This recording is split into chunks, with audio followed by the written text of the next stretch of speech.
Bonjour à tous. Aujourd'hui, avec cette nouvelle vidéo audio, nous parlons de Jésus.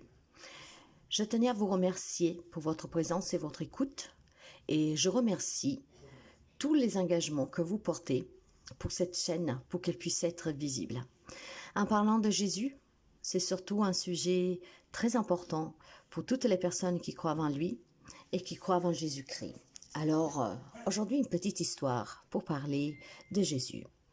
Jésus naît à Bethléem, en Judée, vers l'an 4 avant notre ère, une époque marquée par l'occupation romaine.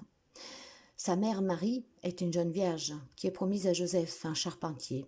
Et selon la tradition chrétienne, Jésus est conçu par le Saint-Esprit, une conception virginale, ce qui fait de lui à la fois Dieu et homme. Le récit de sa naissance est marqué par plusieurs événements miraculeux. Un ange annonce à Marie qu'elle va concevoir un enfant qui sera le Sauveur. Jésus naît dans une étable, car il n'a pas de place dans l'auberge. Des bergers viennent le visiter après avoir été guidés par des anges. Plus tard, des mages venus d'Orient, guidés par une étoile, viennent offrir des cadeaux au nouveau-né. Les informations sur l'enfance de Jésus sont limitées dans les évangiles, mais il est mentionné qu'il grandit à Nazareth, un village de Galilée. Lors de sa jeunesse, à l'âge de 12 ans, il se rend au temple de Jérusalem avec ses parents. Là, il impressionne les docteurs de la loi par sa sagesse. Jésus commence son ministère public à l'âge d'environ 30 ans. Il se rend d'abord chez son cousin Jean-Baptiste pour être baptisé dans le Jourdain. Ce moment est marquant car selon les évangiles, l'Esprit Saint descend sur lui sous forme de colombe et une voix du ciel déclare « Tu es mon fils bien-aimé, en toi j'ai mis toute mon affection ». Après son baptême, Jésus se retire dans le désert pendant 40 jours et 40 nuits, où il est tenté par Satan. Il revient ensuite et commence à prêcher dans la région de Galilée, annonçant le royaume de Dieu et en appelant à la repentance. Jésus accomplit de nombreux miracles, montrant ainsi son pouvoir divin et sa compassion. Et parmi ces miracles, on retient qu'il guérit des malades, des aveugles, des lépreux et ressuscite même des morts. Il calme une tempête sur un lac, marche sur l'eau et nourrit des foules avec quelques pains et poissons.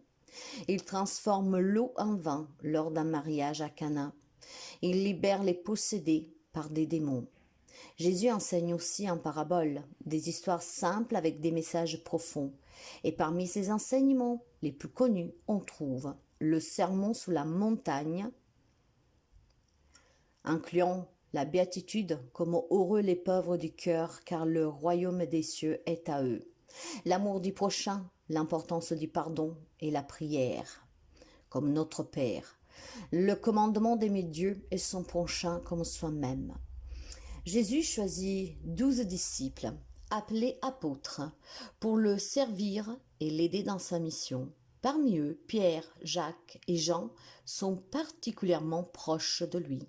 Un moment marquant dans son ministère est la transfiguration, où Jésus monte sur une montagne avec ses 3 apôtres. Là, il est transfiguré. Son visage et ses vêtements deviennent éclatants, et Moïse et Élie apparaissent à ses côtés, symbolisant l'accomplissement de la loi et des prophètes. Une voix céleste déclare « Celui-ci est mon fils bien-aimé, écoutez-le ». À l'approche de Pâques juive, Jésus se rend à Jérusalem, où il est acclamé comme un roi parmi la foule qui l'accueille avec des rameaux d'olivier. Cet événement est appelé le dimanche des rameaux. Cependant, les autorités religieuses, notamment les pharisiens, se sentent menacés par sa popularité croissante. Lors du dernier repas avec ses disciples, la Cena, Jésus institue l'Eucharistie en partageant du pain et du vin en disant « Ceci est mon corps, ceci est mon sang ». Ce moment est un acte symbolique qui sera au cœur de la liturgie chrétienne. Après la scène, Jésus se rend au jardin de Gethsémane pour prier. Là, il est trahi par l'un de ses disciples, Judas. qui le livre aux autorités juives pour 30 pièces d'argent. Jésus est arrêté, jugé et condamné à mort par le procureur romain Pilate, bien qu'il n'ait commis aucun crime. Jésus est condamné à être crucifié. Il porte sa croix jusqu'au mont Golgotha, où il est cloué sous la croix et meurt après quelques heures de souffrance. Ses dernières paroles incluent des appels au pardon pour ses bourreaux et un cri de désespoir. « Mon Dieu, pourquoi m'as-tu abandonné ?» Son corps est déposé dans un tombeau, mais 3 jours plus tard, des femmes venues pour ondre son corps découvrent que le tombeau est vide. Jésus est ressuscité d'entre les morts. Il apparaît à plusieurs de ses disciples, leur prouvant qu'il est vivant. Avant de les quitter, il leur confie la mission de prêcher l'Évangile à toutes les nations et leur promet l'envoi du Saint-Esprit. 40 jours après sa résurrection, Jésus monte aux cieux, au ciel, sous les yeux de ses disciples. Cet événement est appelé l'Ascension, marque la fin de sa présence physique sous terre. Selon les chrétiens, il reste cependant présent spirituellement à travers le Saint-Esprit et son enseignement continue de guider ses disciples. Je tiens à rappeler certains points très importants. Le premier, la naissance de Jésus.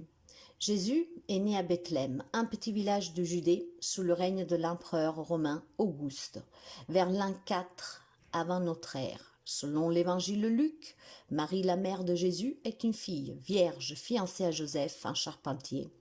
Un ange apparaît à Marie et lui annonce qu'elle concevra un enfant par l'Esprit Saint. Elle accepte, obéissant à la volonté de Dieu. Le roi Hérode, qui règne sur la Judée, se sent menacé par la naissance d'un roi des Juifs et ordonne le massacre des enfants de moins de 2 ans à Bethléem. Pour échapper à ce danger, Joseph reçoit un songe qui lui conseille de fuir en Égypte avec Marie et Jésus. Lorsque la famille retourne en Israël après la mort d'Hérode, il s'installe à Nazareth, un village en Galilée, où Jésus grandit dans une famille modeste. Le point 2, l'enfance de Jésus. Les évangiles ne parlent pas beaucoup de l'enfance de Jésus, mais un épisode marquant se passe à l'âge de 12 ans, lorsque Jésus accompagne ses parents à Jérusalem pour la Pâque. Là, il se perd et est retrouvé 3 jours plus tard dans le temple, discutant avec les enseignants de la loi, étonnant tout le monde par sa sagesse. Jésus leur dit : « Ne saviez-vous pas qu'il faut que je sois dans la maison de mon Père ?» Cet épisode montre que dès son enfance, Jésus a un lien unique avec Dieu, qu'il perçoit comme son Père. À partir de ce moment-là, les évangiles ne mentionnent plus rien sur son enfance jusqu'à l'âge adulte. Point numéro 3, le début du ministère de Jésus. Vers l'âge de 30 ans, Jésus se rend chez son cousin Jean-Baptiste, un prophète qui prêche la repentance dans le Jourdain. Jean-Baptiste, Jésus, bien que celui-ci n'a aucun péché. Il baptise Jésus.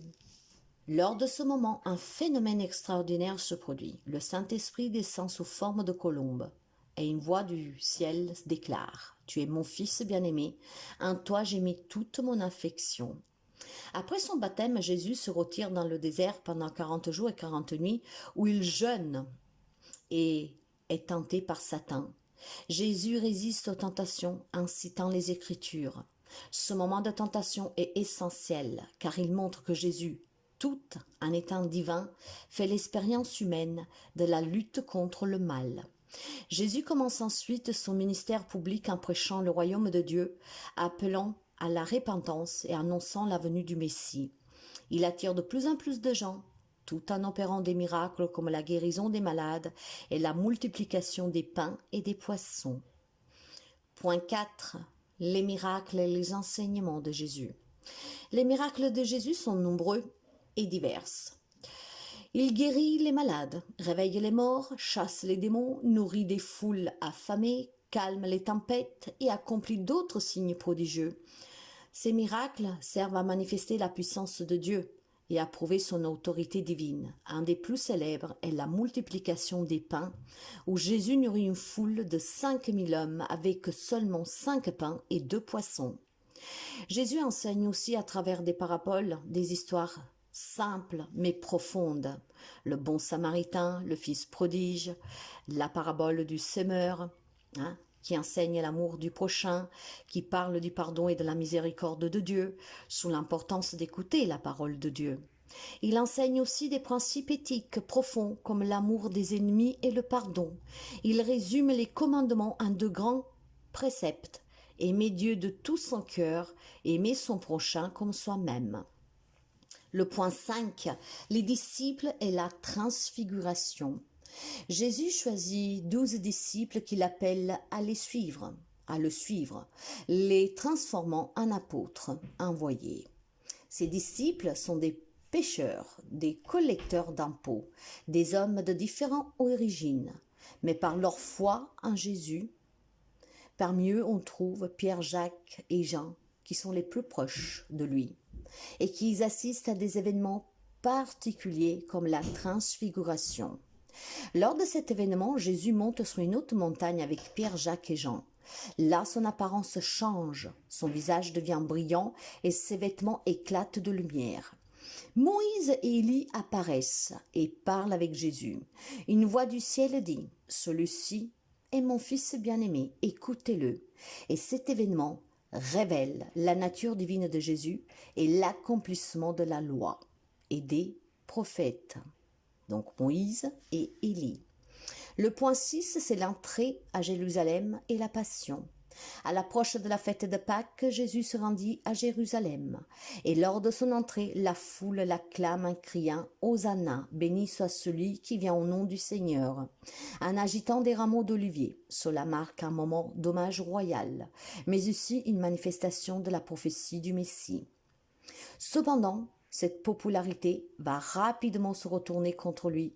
Les autorités religieuses juives voient Jésus comme une menace pour leur pouvoir.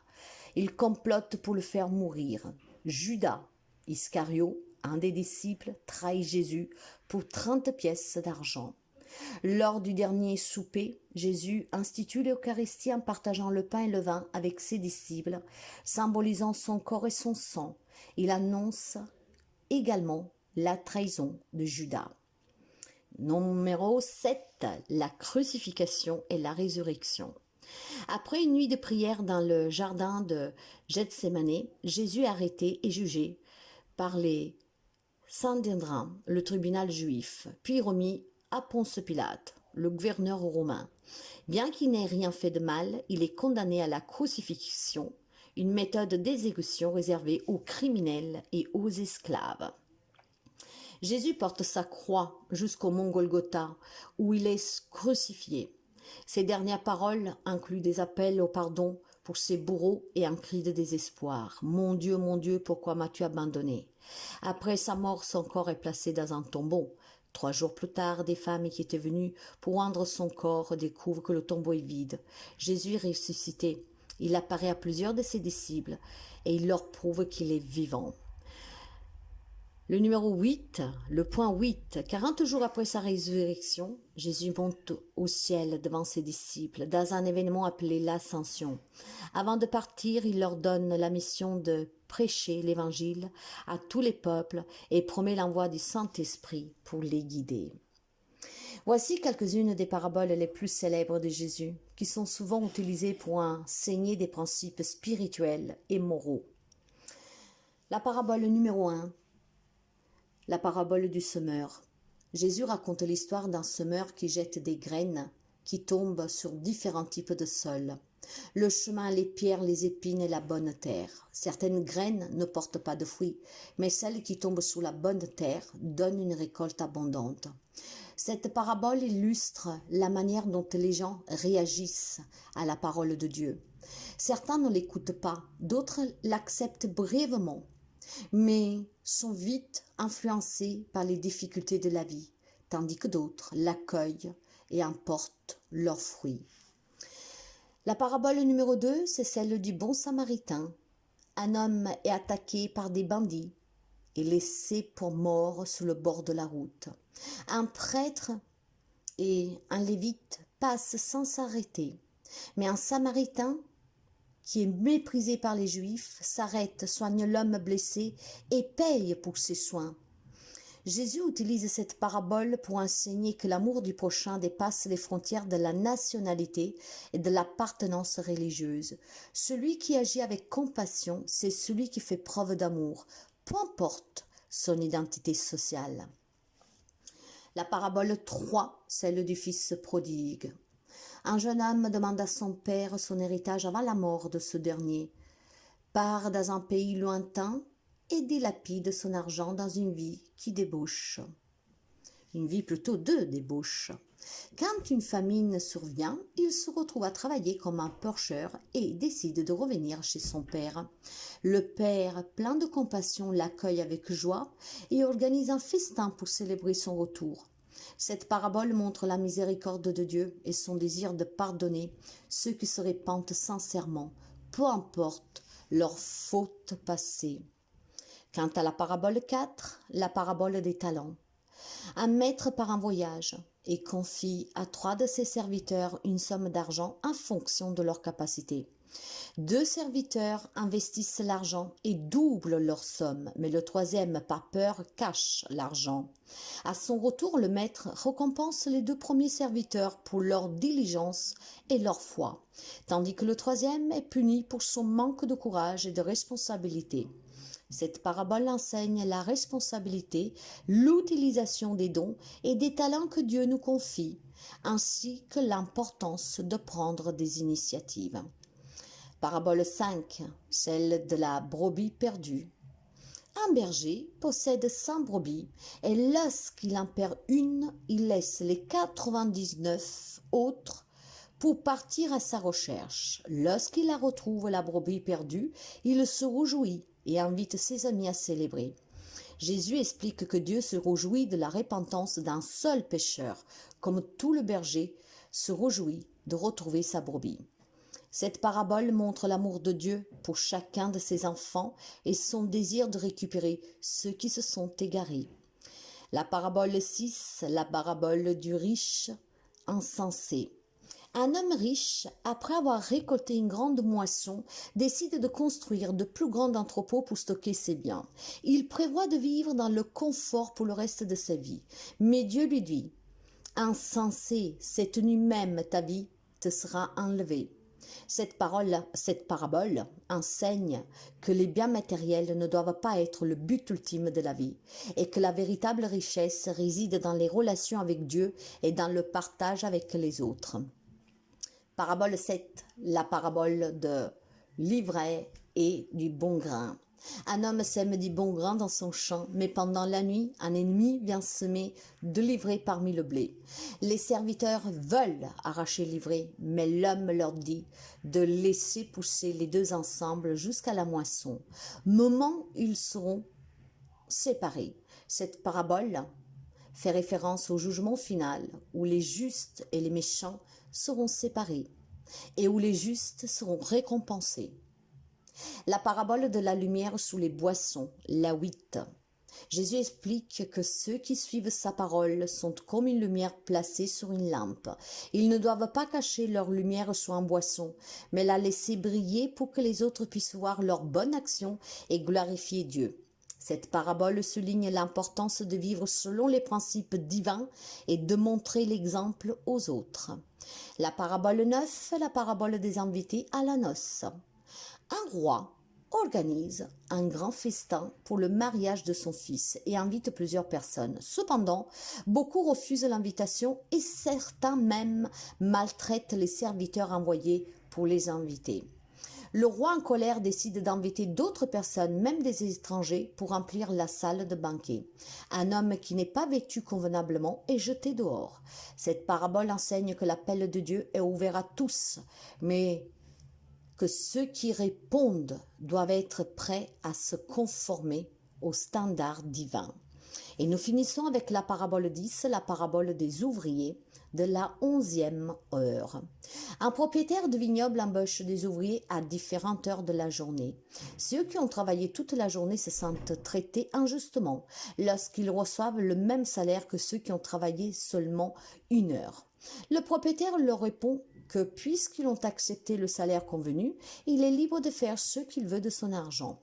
Cette parabole montre que Dieu est généreux de sa grâce, dans sa grâce, et que l'amour divin n'est pas mesuré par la durée de notre service, mais par sa miséricorde. Ces paraboles sont des enseignements puissants que Jésus utilisait pour transmettre des valeurs profondes sur l'amour, la justice, la miséricorde et l'appel de Dieu à ses disciples. Elles sont souvent simples, mais à comprendre. Elles sont souvent simples à comprendre, mais riches d'enseignements spirituels. Ça, c'était qu'est-ce que j'ai pensé pouvait vous servir pour mieux vous familiariser avec Jésus. Surtout pour ceux qui démarrent dans la connaissance et dans la foi de Jésus-Christ notre Seigneur. Merci d'avoir écouté cette vidéo audio. Merci de partager, de liker et d'interagir. N'hésite pas à t'abonner si tu arrives par hasard. Crois-tu en Jésus-Christ? Que penses-tu de sa résurrection, de sa crucifixion? Qu'est-ce que t'apportent tous ces enseignements, ces paraboles que tu viens d'écouter? Parle-moi tout simplement de Jésus si tu crois en lui. Remets-toi entièrement entre ses mains. Rends gloire à Dieu. Sa puissance, elle est infinie.